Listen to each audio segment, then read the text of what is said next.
3 నెలల్లో ముంచేద్దాం చంద్రబాబు అవినీతి కేసులపై ఇదే డెడ్లైన్. విజయవాడలో సుప్రీంకోర్టు సీనియర్ న్యాయవాది లూత్రా, సిద్ధార్థ లూత్రా వచ్చిండట. మొత్తం ఎట్టెట్ట మూసేయాలి కేసులు, మందే కదా ప్రభుత్వం, మీరు ఏమేయాలి కోర్టులలో కౌంటర్, లోయర్ కోర్టులు ఏది, హైకోర్టులు ఏది, సుప్రీంకోర్టులు ఏది, మాకేం అవసరంలా, ఆయన మంచోడే, నీతి నిజాయితీ ఉన్నాడు, కడిగిన ముత్యం అని చెప్పి మీరు వేయండి, ఇటీనే పోద్ది అని చెప్పి ఆయన వచ్చి చెప్తుండు. లీగల్ ఎక్స్పర్ట్ కదా. ఈ చంద్రబాబు నాయుడు గారి కేసులు చూసేది ఆయన.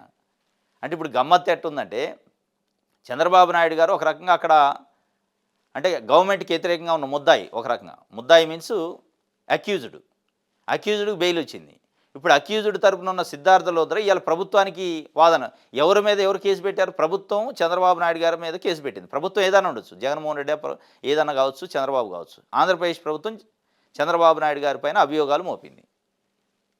ఇప్పుడు ఇవాళ ఏమవుతుందంటే, అభియోగాలు మోపిన ప్రభుత్వమే లేదు, అవన్నీ తప్పు, ఆయన శుద్ధపూస అని చెప్పే ప్రయత్నం చేస్తున్నారు. ఇక దాంట్లో భాగమే సిద్ధార్థ లూత్రా వస్తాడు.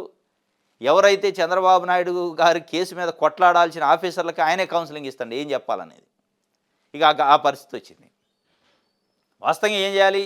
చంద్రబాబు నాయుడు గారి పక్షాన సిద్ధార్థ లూత్రా ఉంటాడు, గవర్నమెంట్ పక్షాన ఏజీ ఉంటాడు, లేదా ఇంకా కొత్త వాళ్ళని ఎంగేజ్ చేసుకోవాలి. చేసి చంద్రబాబు నాయుడు గారు తప్పే చేసిండు, ఇగో మేము ఈ అభియోగాలు ఛార్జ్ ఫ్రేమ్ చేసినాం, ఈ ఛార్జ్ పైన మా వాదన ఇది అని చెప్పాలి. కానీ ఛార్జ్ కాదు. ఇప్పుడు సిద్ధార్థ లూత్రే గవర్నమెంట్ లాయర్లకి, గవర్నమెంట్ ఆఫీసర్లకి కౌన్సిలింగ్ ఇచ్చి ఇట్లా కాదు మీరు చేయాల్సింది, ఆయన కడిగిన ముత్యం అని చెప్పే ప్రయత్నం అట. మొత్తానికి 3 నెలల్లో ముంచేస్తారట. సాక్షులను బెదిరించడము, పత్రాలు తారుమారు చేయడం, ఎంతైనా వేధించడం, వాంగ్మూలాలు మార్చండి, కేసులు క్లోజ్ చేసే పని నేను చూసుకుంటా, లూత్రా పగడబంది పథకం సిద్ధం చేశారంటున్న పోలీసు వర్గాలు. ఇక ఏదనుకున్నా ఏమవుతుంది, పోలీసు వర్గాలు గవర్నమెంట్ వాళ్ళ చేతిలో ఉండే. కొట్టాడాల్సిన గవర్నమెంటే నిర్వీర్యం అయ్యి, కొట్టాడాల్సిన గవర్నమెంటే 3 నెలల్లో డెడ్ లైన్ పెట్టి మూసి పడేయండి కేసులని అంటే ఇంకెవడు చెప్పుకోవాలి? అది ఇవాళ ఆయన ముఖ్యమంత్రి కాబట్టి మూసేస్తాడు. అదే సామాన్యుడు, ఒక సామాన్య ఎంప్లాయీ ఇంకోడు అవినీతి చేస్తే సంవత్సరాల పాటు కేసులు తిరగాల. ఇక చంద్రబాబు నాయుడు నేను నీతి నిజాయితీకి మారిపేరు, 45 సంవత్సరాల రాజకీయ జీవితంలో మచ్చే లేదంటాడు. అన్ని మచ్చలే ఉన్నాయి. ఆ మచ్చలను దూడిచేసే కార్యక్రమం చేస్తాను. ఇప్పుడు మచ్చలు అయితే ఉన్నాయి, ఆ మచ్చలపైన రంగు వేస్తాను, రంగు తీస్తే మళ్ళీ ఆ మచ్చలు కనపడతాయి. ఇవాళ రంగు వేసే అవకాశం ఉంది కాబట్టి ఆ మచ్చలు కనపడకుండా రంగు వేయడానికి ఒక ప్రయత్నం చేస్తారు. మళ్ళీ రేపు ఆ రంగు కడిగేటోడు వచ్చినాక కడిగితే మొత్తం మచ్చలే కనపడతాయి.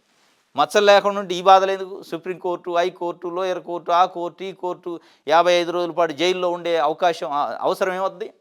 సరే తప్పు చేసిండా లేదా అనేది పక్కన పెడితే ఒక గవర్నమెంట్గా ఏం చేయాలి? ఫైట్ అయితే చేయాలి కదా. మీరు ఒక నైతిక విలువలతో కూడా 45 సంవత్సరాల రాజకీయ జీవితం, 3 సార్లు ముఖ్యమంత్రి, ఇప్పుడు 4వసారి చేస్తాను కాబట్టి నేను తప్పు చేయలేదు, ఏ కేసులో కూడా నేను నిరూపించుకుంటా, కోర్టులోనే కడిగిన ముత్యం లేక బయటకు వస్తా అని ఉండాలి. ఢిల్లీ నుంచి సిద్ధార్థ లూత్రాని పిలిపించి ఆఫీసర్లకు ఎట్టేట మనం తప్పించుకోవాలని చెప్తే మరి నువ్వు తప్పు చేసినట్ట చేయనట్ట అనేది ప్రజలు ఇవాళ చర్చించుకుంటున్నారు. తప్పు చేయనోడైతే గవర్నమెంట్ పైన ఫైట్ చేయాలి. నేను తప్పు చేయలేదు, గవర్నమెంట్ అన్యాయంగా నన్ను ఇరికిచ్చింది, తప్పుడు కేసు ఇదని నువ్వు ఆధారాలతో సహా వాదనలు చేసి కడిగిన ముత్యం లేక బయటకు వస్తే అది నిజాయితీ, మచ్చలేనట్టు.